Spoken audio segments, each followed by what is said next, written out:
All right, so this week we're talking about exam prep and kind of how to prepare for exams, how to study for exams. One of the common things that a lot of students, again, myself included, deal with is test anxiety.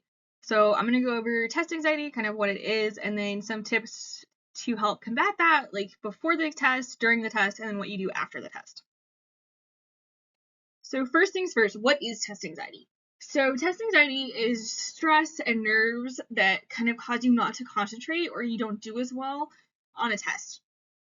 You may notice this from just your heart may be pounding a lot faster than normal. Maybe you have sweaty hands.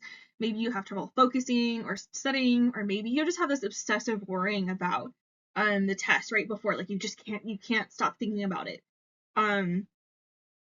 All that is it's a physical response to a stressor. So basically what happens is your body is saying, looks at, oh, there's an upcoming test, and then it kind of panics and says, oh, this is a stress response. I need to be stressed about this. And it automatically starts all those responses. So your physical responses to that test coming up, that test anxiety that you're experiencing, is just completely automatic from your body. It activates that kind of fight, flight, or freeze response. And we can see this in a couple different ways in test anxiety. So like your fight response, some students like double down on their studying and they really dig into it. Some students say, I'm not going to worry about that until like the last minute.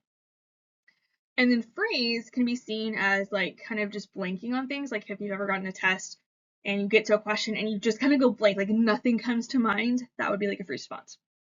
So how do we combat this? How do we like figure out how to like kind of calm our nerves? So I'm going to go over things to do before the test, after the test, and I don't have it on here, but I'm also going to do what you do when the test is up. So before the exam, so one thing that can help is to create a study plan. This kind of helps prevent that overwhelming feeling that you have of like, there's just so much stuff to cover, I have all these topics, only this much time, and it kind of helps prevent that. So what you can do is kind of bring up your planner, whether it's your calendar, agenda, whatever you use to plan things, and block off time to study. So maybe, let's say on Monday, you're like, I'm going to study from, 1 to 2 because that's when I have free time. I'm going to study for that time from there. On Tuesday, I'm going to study for 2 hours. Wednesday, I only have time for half hour. That's okay. Whatever it is block off time to study specifically for that exam. And when that time comes, just kind of put everything else away and just focus on that. That way you're studying every day, and when you start to study every day, you're feeling less overwhelmed. It's not like you're cramming last minute. It's not like, and you can also, another thing too is maybe if you want to pick a topic for Monday or Tuesdays and each day, you can do that as well. Like I'm going to spend an hour on Monday covering DNA replication. On Tuesday, I'm going to go over transcription and translation. And that way, like I said, it helps you prevent you being overwhelmed. You have a plan. The other thing you can do is make a plan to go to tutoring. And if like look over your notes, come up with any questions you may have, anything that you're like, I'm confused about this, even if it's a simple question or you're just completely lost, come in, set a time aside, talk to the tutors, get some help. The other thing you can do is get some practice materials. So if your professor posts practice exams, or if sometimes the tutors will also have like practice materials, they know where to go for like practice questions, example questions, problems, and quizzes and stuff you can practice on. That will help you get an idea kind of what questions maybe to expect, get you kind of in that habit of like how questions are worded, and get you a little more prepared for that. Another thing you can do is using stress as a motivator. So, and you make a plan. So if you're nervous about like, well, I really need to get an A, lean into it. You set like getting an A as your goal. So when you set it as your goal, what steps do you need to do to get that goal of an A? Okay, so I need to make a study plan. All right, so make a study plan. I need to go into tutoring. Make a plan for going into tutoring. Well, I need to study these particular topics. Make a list, make a plan. Like go over those we call SMART goals that you guys have already discussed. Lean into that, kind of go that route. And that can help reduce your stress and also helps you make a plan for studying. And it's a step-by-step plan for getting that A. So it's really just putting those nerves to use. The other thing that I kind of touched on earlier is study a little every day. Not very.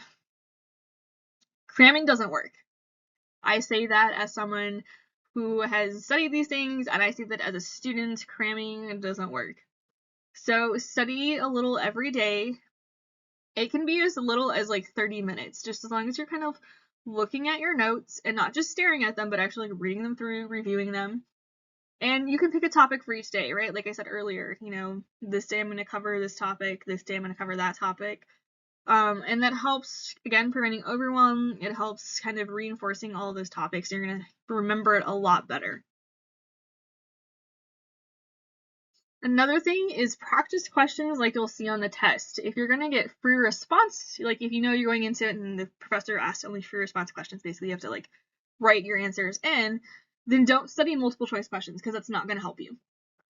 Practice, so basically if you're going to get free response questions, practice free response questions. If you're going to get multiple choice, practice multiple choice. That's going to help prepare you to see how questions are worded, kind of what answers they're looking for, and it, again, makes you better prepared. Tutoring. Get help when needed. This can help with any confusion. You can also reach out to your professor, go to tutoring, reach out to your classmates, basically ask all the questions. If you're confused, ask the questions. It doesn't matter, like I said, whether you're talking to a professor, whether you're talking to a tutor, you're talking to a classmate. If you're confused, reach out and ask. You don't want to be taking the exam and being like, oh, I don't know anything about this, I should have asked. Ask before the test. And they can help you with not only, like, in tutoring can help you not only like clarify those questions, but they can also give you study tips as well. So during the exam, so a lot of students, when they get the test, and then they panic. They're like, oh, here I go. I don't know if I'm prepared. So a great way to kind of like break that panic is to flip to the last page, go to completely to the last page, or click through if you're online, go to the last page section, and start there. This can kind of help break that like panic or spiral that your brain is starting to go into of like, oh my god, I don't know this. This is like, go to the last page. Go to the last page, start there, and work your way back. You don't have to answer the quiz in order.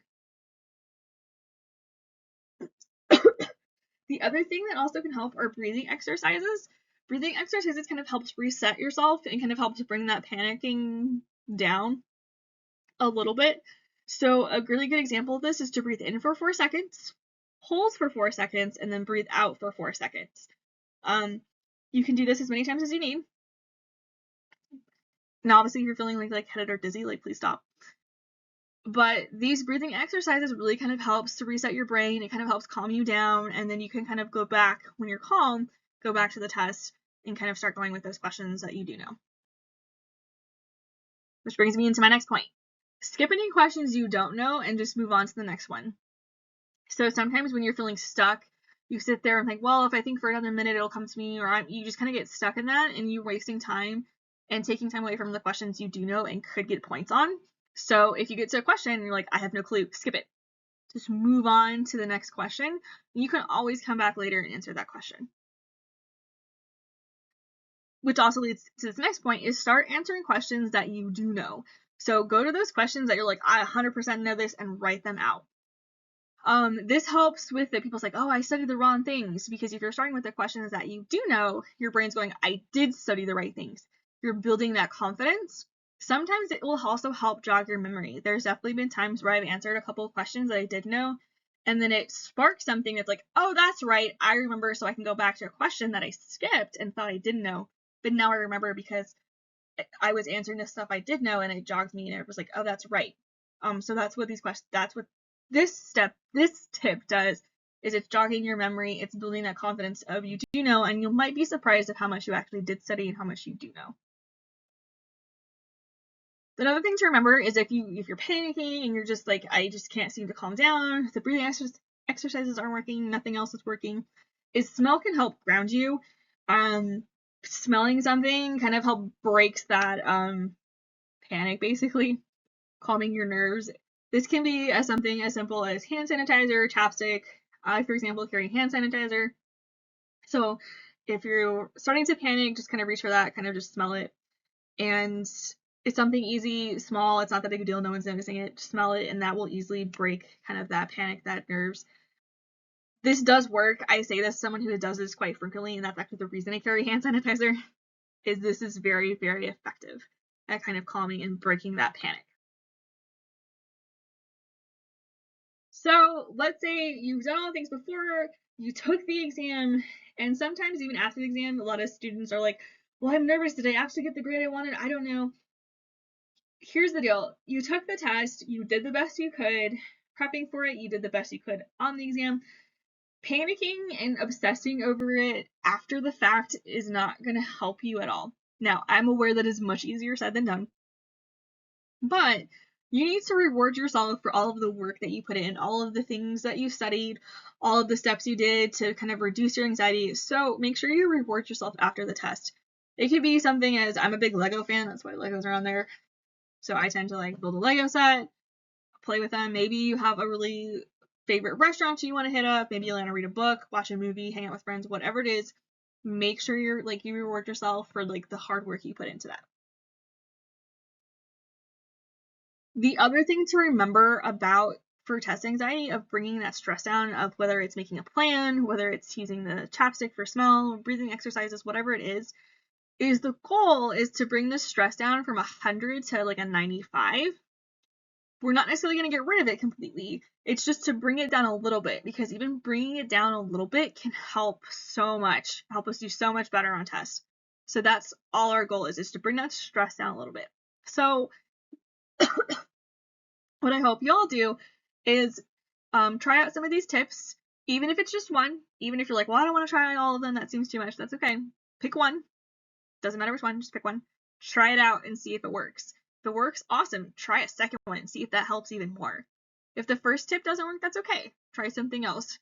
But the goal here, as I want you guys, is to try something to see if it works and try it out to see if that kind of helps bring that stress level down when taking tests.